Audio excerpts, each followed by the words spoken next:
Turn your human design into a practical, profitable daily routine. That's exactly what we're going to talk about in this video, and I can't wait. We're going to dive into all the ways that you can use your human design, right? Your chart, your type, strategy, and authority, and use it to actually do something practical. The biggest challenge most people who come into my membership face is turning what they already know about their own human design into actionable steps. That's what this video is going to help you figure out. And if you are sitting there thinking, you know what, I just want to get this all in place and you need some help and support around that, then the feedback loop is probably a really good option for you. 30 days of one-on-one coaching via Voxer and Loom recordings sent to you via email with daily feedback, accountability, all the things. So if human design is something that you genuinely want to understand and learn more about how you can implement it into your business so that you are doing things that are easy and fun for you, that are just naturally your gifts, then go to hustleandgroove.com/TFL30 for more details. So the first step in setting up an actual daily routine starts with your morning energy alignment. Now, for each type, it is going to be slightly different, but the number one thing that you need to do for your morning energy alignment is to literally get yourself into a room on your own. Now, if you are a manifesting generator or a generator, your aura is very big. So you literally need to be on the other side of house, apartment, whatever, so that you're not impacting somebody else's energy and also their energy isn't impacting you. For every other type, so for a manifestor, a projector, or a reflector, you could have someone in the other room as you, as long as they're not a generator or manifesting generator. So easiest rule of thumb, be on the opposite side of the house, apartment to anybody else when you do this. And what you're going to do is you're literally just going to get a beat on how you are feeling. What is your energy like in this moment, in this morning? This is where I love to couple the JST mindfulness exercise. It's really simple. All that you're going to do is set a timer for 30 minutes. If you use your phone or a smartwatch, put that on the other side of the room so that you're not tempted to look at things. And you're just going to sit there for 30 minutes. That's it. There's nothing that you need to do. And you're just going to basically re-center yourself. That's what this is all about.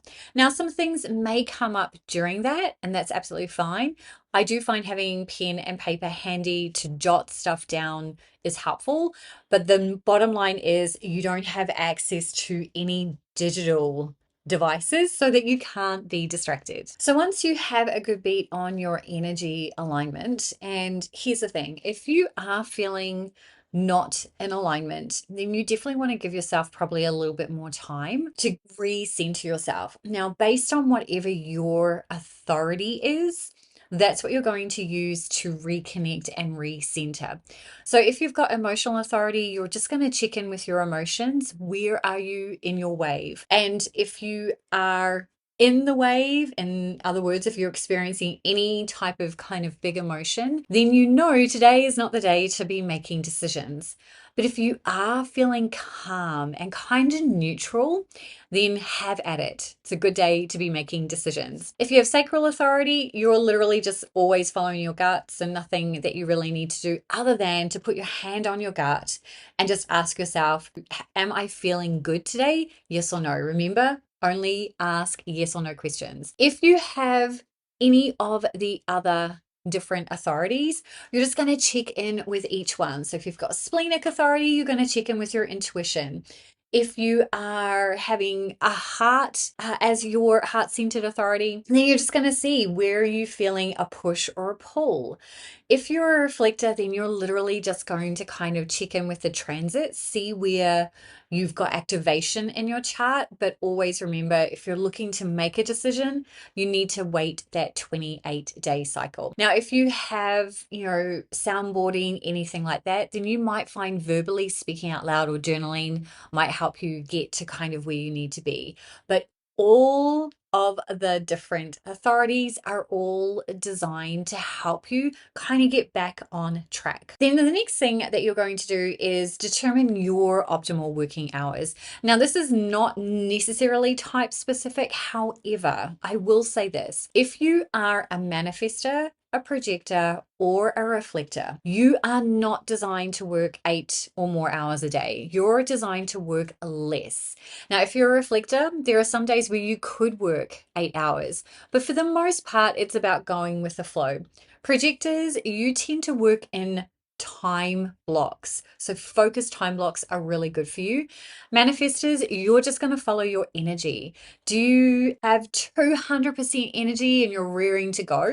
Cool. You might do 24 hours, who knows? But if you're operating at below 50%, then give yourself some grace. If you're a generator or manifesting generator, then you're typically going to have consistent energy to do stuff for long periods of time, as long as you're doing the things that light you up, aka you're following your gut. So then the next step is to work out your ideal client attraction activities. Now, if you're a manifester, anything to do with your voice is going to be your best foot forward. So what is it that you can do to attract people? Now, here's the thing: you don't need to really do much more than just speak what it is that you're doing, aka inform.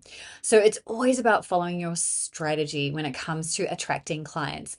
So manifestors, you're going to speak. You're going to inform, you're going to tell people what you're doing. You might be sharing behind the scenes, those types of things. That works really well for you. If you are a generator, you are going to follow your gut. Are you responding to something external? That is the question. And as long as you are responding to something external, then you can literally do whatever you want. If you're a manifesting generator, you are going to use your voice, but you're also going to follow your gut.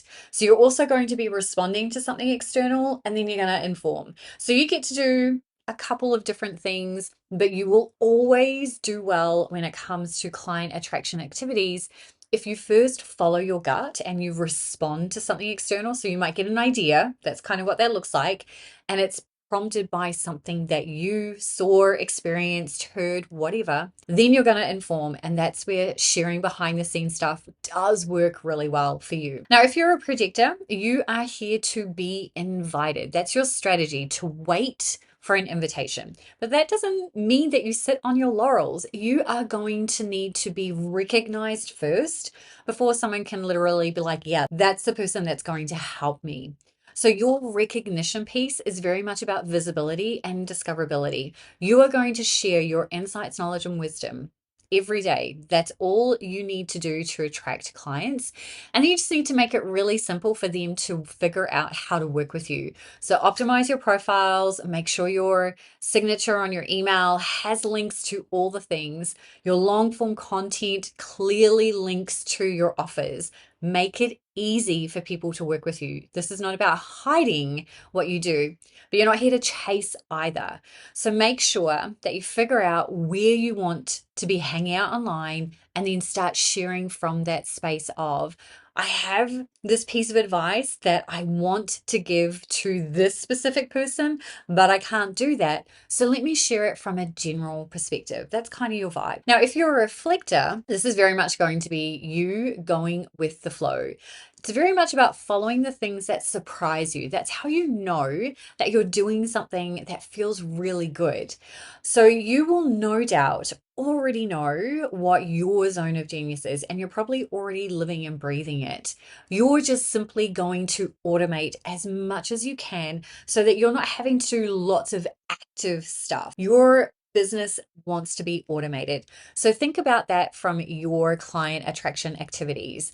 What do you need to automate to bring people into your world? And then, based on the transiting planets and everything like that, each single day is going to bring a different way that you can do that. And over time, over a 28-day cycle, hint, hint, you will get to see what that generally looks like for you. And then the other layer to all of this is to ensure that every single one of you has a rest and reset practice. Now, this is really important for manifestors, projectors, and reflectors. You need to not be working all the time. You're designed to rest more than you're designed to work.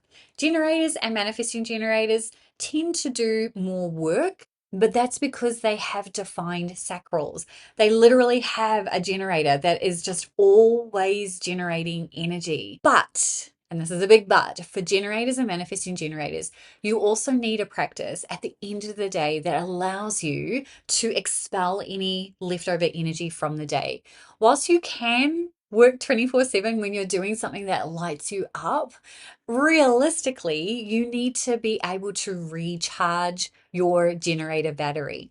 So at the end of the day, you just need a practice that allows you to just come back down to even, get some rest, and then you just restart the next day and you're good to go. If you're a manifestor, projector, reflector, you're definitely going to want to think about rest and then resetting. So rest means actually resting, like true rest.